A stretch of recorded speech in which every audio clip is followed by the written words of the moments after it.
जय हिंद दोस्तों, स्वागत है आप सभी का ERNA में बोले तो exam related news analysis guys, जिसमें हम लोग इंडियन एक्सप्रेस की जो आपके एग्जाम के पॉइंट ऑफ व्यू से इंपॉर्टेंट न्यूज़ होती है ना, उसको कवर अप करते हैं। ओके, तो चलो शुरू करते हैं हम लोग हमारे एक PYQ क्वेश्चन से जो डेली मैं इधर आप लोगों के लिए लेके आती हूँ, और उसका आंसर आपने नीचे कमेंट सेक्शन में मुझे बताना है। ओके, चलो देखते हैं आज का PYQ क्या बोल रहा है। Consider the following statements regarding mercury pollution. Mercury pollution के बारे में यहाँ पे कुछ स्टेटमेंट्स दी गई है एंड आपने बताना है कि कौन सी स्टेटमेंट करेक्ट है। स्टेटमेंट 1 हम लोगों को बोल रही है gold mining activity is a source of mercury pollution in the world. कि गोल्ड माइनिंग एक्टिविटी से मर्क्यूरी पॉल्यूशन होता है, एक मर्क्यूरी पॉल्यूशन का एक सोर्स है विश्व में। Coal based thermal power plants cause mercury pollution. की कोल बेस्ड जो थर्मल पावर प्लांट्स होते हैं ना, उससे भी मर्क्यूरी पॉल्यूशन होता है। And third statement, there is no non safe level of exposure to mercury. की कोई सेफ लेवल का एक्सपोजर मर्क्यूरी का नोन नहीं है। तो आपने बताना है कौन सा स्टेटमेंट करेक्ट है। ओके, नीचे कमेंट सेक्शन में आप लोगों को आंसर करना है गाइस। चलो चलते हैं हमारे फर्स्ट आर्टिकल की तरफ, जो आता है सबसे प्रथम पेज, सबसे पहले पेज नंबर 1 पे, जिसमें बात हो रही है PM new challenges emerging condemned civilian death in Israel Hamas conflict. Guys, तो सबसे इंपॉर्टेंट बात यहाँ पर है कि फर्स्ट पब्लिक रिमार्क किया गया है गाजा वॉर पे प्राइम मिनिस्टर नरेंद्र मोदी जी ने फ्राइडे को, एंड कहा है कि Israel Hamas conflict as a new challenge to global south prosperity. की इजराइल हमास में जो कॉन्फ्लिक्ट चल रहा है ना, वो एक तरह का नया चैलेंज है ग्लोबल साउथ की प्रॉस्पेरिटी के लिए भी। ग्लोबल साउथ समिट, आपको पता है वर्चुअल ग्लोबल साउथ समिट जो है वो शुरू हो चुकी है। And speaking at India hosted virtual voice of south summit, we appraised leaders about achievements of G20 presidency. सबसे पहले तो G20 की प्रेसिडेंसी इसी साल हमारे पास थी, मतलब हमारे प्यारे भारत इंडिया के पास थी, और उसी के बारे में, उसकी अचीवमेंट्स के बारे में बताते हुए हमने इन सारी चीज़ों को शुरू किया, और कहते कहते हम पहुंचे इस पे।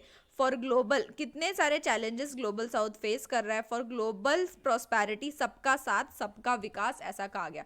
Together we all development for all. की टुगेदर साथ में डेवलपमेंट और सभी का development. But we all are seeing that new challenges, कोई ना कोई न्यू चैलेंजेस आ ही रहा है। हम लोग देख रहे हैं कितने सारे इंसिडेंसेस हो रहे हैं वर्ल्ड में। वेस्ट एशिया में कितने इंसिडेंसेस हो रहे हैं। 7 अक्टूबर को क्या हुआ था, इसराइल के ऊपर हॉरिफिक टेररिस्ट अटैक हुआ था, एंड उसके बाद चीज़ें किस तरीके से चेंज हुई थी, right. Diplomatically dialogue and diplomacy के ऊपर ही हम भी यहाँ पे कहीं ना कहीं क्या कर रहे हैं, एम्फोसाइज कर रहे हैं। We strongly condemn the death of civilians in the conflict. Civilians के डेथ के लिए तो स्ट्रांगली कंडेम कर ही रहे, लेकिन उसी के साथ साथ कन्वर्जेशन भी की थी प्रेसिडेंट ऑफ पैलेस्टीन अथॉरिटी से लास्ट मंथ। ओके, उसमें भी उन्होंने बोला था, प्रधानमंत्री जी ने बोला था, we have sent humanitarian assistance. याद आया, मैंने ये चीज़ आपको बताई थी। And global south need to speak in one voice for greater global good. की पूरे के पूरे ग्लोबल साउथ को जो है वो एक आवाज़ में बात करनी चाहिए ग्लोबल गुड के बारे में, सभी के ग्लोबल हित के बारे में, in short. Okay, so his statement inclined a bit towards Palestinian side. ये सारी चीज़ें ठीक है।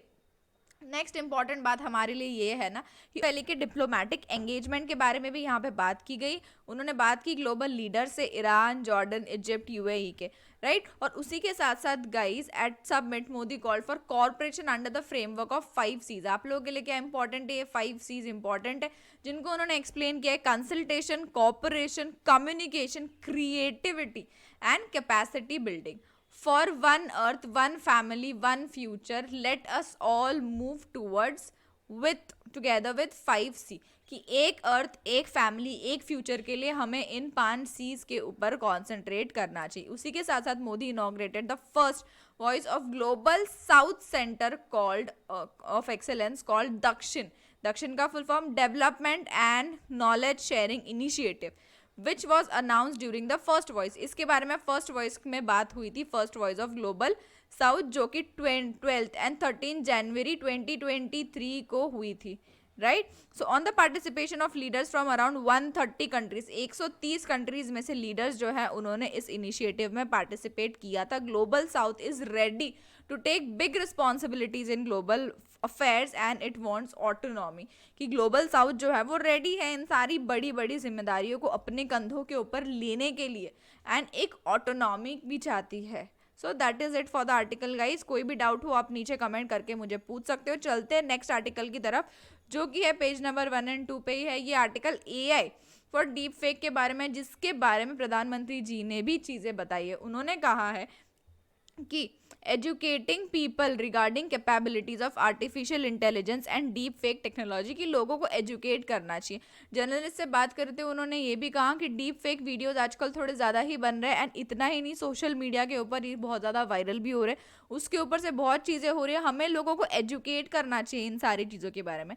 अपना खुद का स्वयं का एग्जाम्पल देते हुए उन्होंने बताया कि उनका खुद का एक वीडियो जो है डीप फेक से बनाया गया है, जिसमें वो खुद गरबा खेल रहे हैं, राइट। सो उन्होंने बोला कि मैं किसी और का नहीं है, मैं खुद का ही एग्जाम्पल देख लेके बोल रहा हूँ कि ये चीज़ मैंने तो करी नहीं, लेकिन फिर भी ये चीज़ क्या हो रही है, इतनी अच्छी से बनाई गई है। मेरा बस इतना बोलना है कि डीप फेक जो वीडियोस होते हैं, जो क्रिएट किए जाते हैं ना, उसके नीचे आप लोगों को बता देना चाहिए कि ये डीप फेक से क्रिएटेड है, नहीं तो क्या हो जाएगा, ये टेक्नोलॉजी जो है, ये बून जो है, ये बेन बन जाएगा एक तरह से। The effect of fast changing technological landscape has touched upon existing system. उन्होंने बोला था मेजर क्राइसिस भी हो सकता है इससे, साइटिंग हिज ओन एग्जाम्पल, अपना खुद का एग्जाम्पल देते हुए उन्होंने ये सारी चीजें बताई थी, वरी दिखाई थी किस तरह से ये चीजें हो रही है, and had taken up the matter with representatives। इतना ही नहीं, उन्होंने जो रिप्रेजेंटेटिव है ग्लोबल AI बेहमोथ ChatGPT themselves, उनके साथ भी इन्होंने इन सारी चीज़ों के बारे में बातचीत वगैरह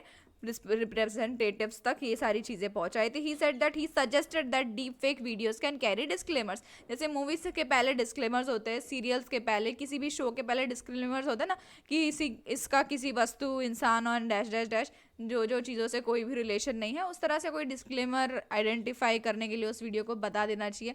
और उसके बाद वो वीडियो लोग फन के लिए देखें, उससे खुशी हो, कोई भी चीज़ हो, उससे कोई ज़्यादा फर्क नहीं पड़ेगा, क्योंकि इनफैक्ट उनको खुद को भी वो वीडियो अच्छा ही लगा था। I just saw a video where I was doing garba, even I was impressed at how well it has been made, despite the fact that I haven't done it since I was in school। सो उसके बाद भी उन्होंने appreciate भी किया और बोला कि इस चीज़ को क्या करना चाहिए, बताना भी चाहिए। I don't want to cite examples of other, दूसरों के एग्जांपल्स देने की उन्होंने कोशिश नहीं की, उन्होंने अपना ही एग्जांपल देते हुए इसके ऊपर बोला। Okay, he also sought the help of media in highlighting the achievements of government to create confidence around a Viksit Bharat among people। तो ये सारी दूसरी सारी चीज़ें हैं। ओके गाइस, तो ये आर्टिकल आपको पेज नंबर 1 एंड 2 पे मिल जाएगा, पढ़ सकते हो, अच्छा आर्टिकल है। चलते हैं हम हमारे नेक्स्ट आर्टिकल की तरफ, जो है पेज नंबर 9 पे।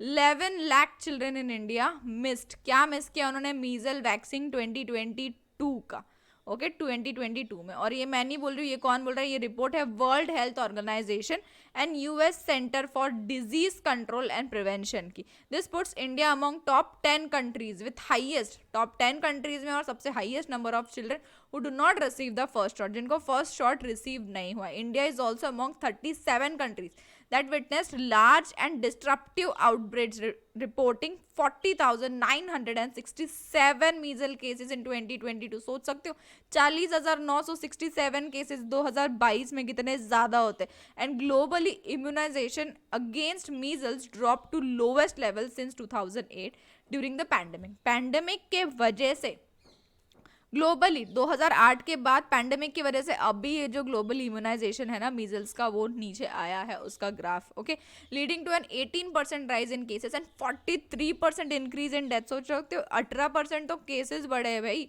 लेकिन 43% डेथ राइज हो गया है, सेट द रिपोर्ट्स, ऐसा रिपोर्ट्स का कहना है। तो the report comes at a crucial juncture as India along with other countries in WHO Southeast Asia region adopted the goal of measles elimination by 2023। तो report आ रही है, लेकिन सोचो 2023 तक हमने सोचा था कि मीजल्स को एलिमिनेट कर लेंगे, लेकिन बहुत सारे इश्यूज पैंडेमिक की वजह से आए हैं। सो इससे क्या क्या प्रॉब्लम होते हैं, 2 doses of measle vaccine offer 97 protection for life, 2 dose सिर्फ।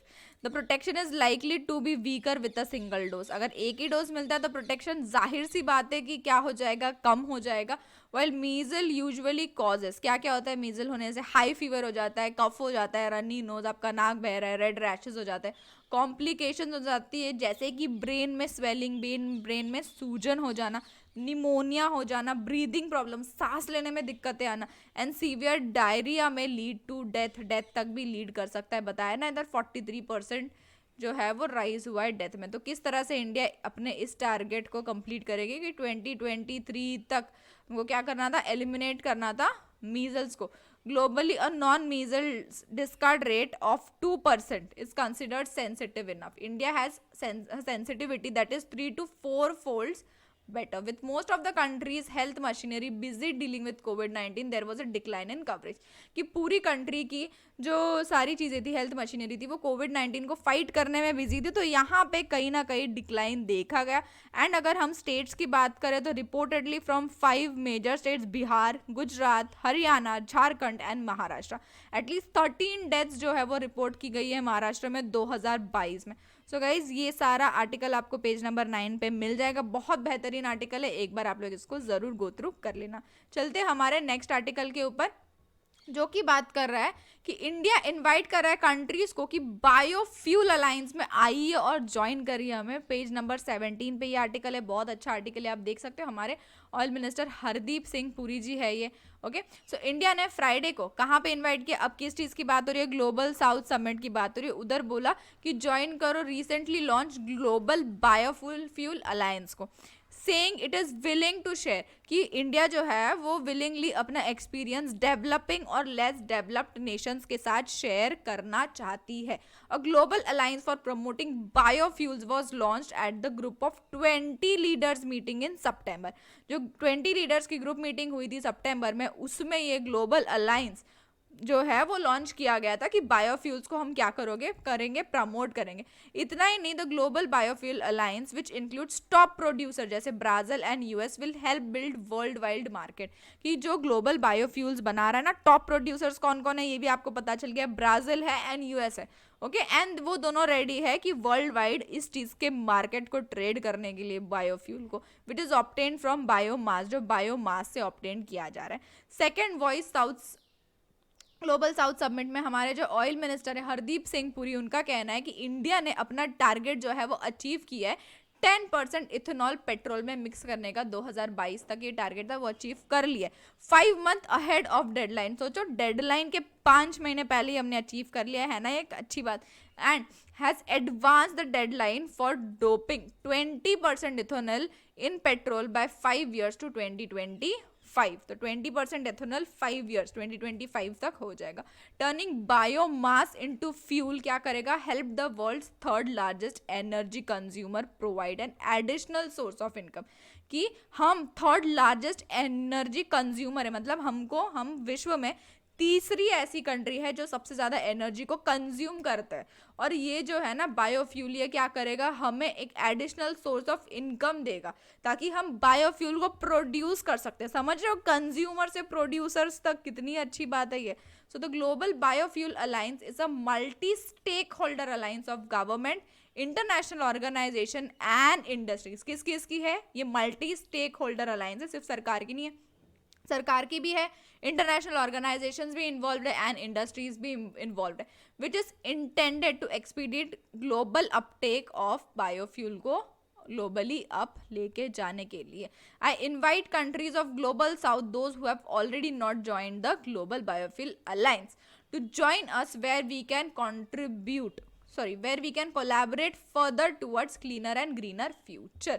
कि एक अच्छा ग्रीन एंड क्लीन फ्यूचर के तरफ हम लोग बढ़ सकते हैं अगर सभी एक साथ में आगे इस इनिशिएटिव में क्या कर सके गाइस, कंट्रीब्यूट कर सके। क्योंकि जो बायोफ्यूल है वो बायोमास से बनता है, हम कंज्यूमर से प्रोड्यूसर्स बन रहे हैं और हम चाहते हैं कि दूसरी कंट्रीज भी बने, दूसरी कंट्रीज भी आए और इस इनिशिएटिव में क्या करे, कोलैबोरेट करे, ज्वाइन करे, ताकि हम एक और बेटर फ्यूचर की तरफ बढ़ सके। अगर आपको कोई भी डाउट है तो आप इस हेल्पलाइन नंबर पे कांटेक्ट कर सकते हो। करियर के किसी भी पड़ाव पे अगर आपको काउंसलिंग की जरूरत है, आप डायरेक्टली नीचे कमेंट करो या इस नंबर पे कांटेक्ट करो गाइस। एंड हमारा टेलीग्राम चैनल का लिंक एंड व्हाट्सएप ग्रुप का लिंक दोनों ही आपको नीचे डिस्क्रिप्शन बॉक्स में मिल जाएगा। अगर अभी तक आप लोगों ने चैनल को सब्सक्राइब नहीं किया तो जल्दी से सब्सक्राइब कर लो यार, क्योंकि हिंदू और इंडियन एक्सप्रेस दोनों के न्यूज़ एनालिसिस आपको यहाँ पे एक ही चैनल पे मिल जाएंगे। चलो मिलते हैं कल इसी तरह से हमारे न्यूज़ एनालिसिस में। Bye everyone, take care.